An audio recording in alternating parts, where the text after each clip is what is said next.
Aujourd'hui, on va parler d'un sujet qui nous touche tous, le doute. Vous savez, cette petite voix qui nous dit « Et si ça ne marchait pas ?» Eh bien, je veux que vous sachiez que le doute n'est pas une fatalité. C'est simplement une habitude mentale, un peu comme se ronger les ongles ou vérifier 10 fois si on a bien fermé la porte. Et la bonne nouvelle, c'est que, comme toute habitude, on peut la transformer. Alors, dans cette vidéo, je vais vous donner 4 astuces puissantes pour aider votre mental à lâcher prise sur le doute et à enfin reconnaître votre immense pouvoir créateur. Préparez-vous à reprogrammer votre esprit pour la confiance. La première astuce, et c'est peut-être la plus importante, c'est de normaliser le doute. Arrêtez de lutter contre lui. Quand il débarque, ne le voyez pas comme un ennemi à abattre, mais plutôt comme une pensée passagère, un simple nuage qui traverse le ciel de votre esprit.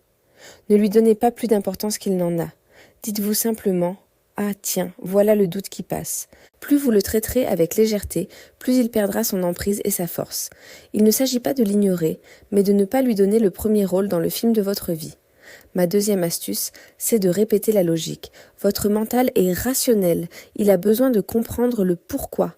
Alors expliquez-lui, rappelez-lui en boucle que la manifestation, c'est un mécanisme naturel et logique. Ce que vous pensez, ce que vous ressentez et ce que vous tenez pour vrai finit toujours par se refléter dans votre réalité.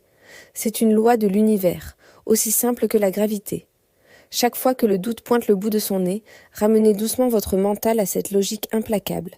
C'est comme lui rappeler les règles du jeu, encore et encore, jusqu'à ce qu'il les intègre parfaitement. Troisième astuce, ancrez-vous dans l'expérience.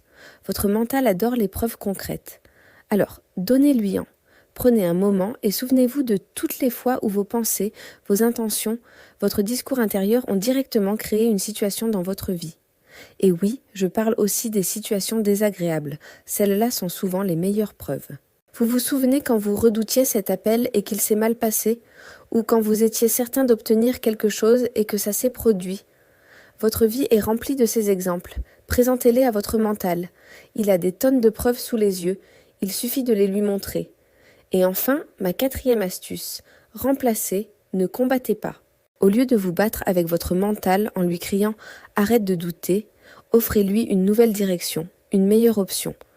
Proposez-lui une pensée plus douce et plus alignée avec ce que vous désirez. Par exemple, transformez le « Je n'y arriverai jamais » en « Et si cette fois ça marchait ?» Ou changez le « Je ne suis pas capable » en « Et si je pouvais faire confiance à ma puissance créatrice ?»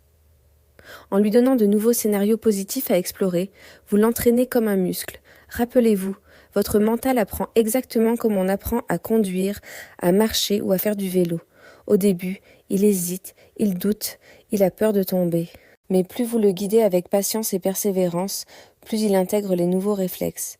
Et un jour, sans même vous en rendre compte, la confiance deviendra votre état naturel, et le doute ne sera plus qu'un lointain souvenir.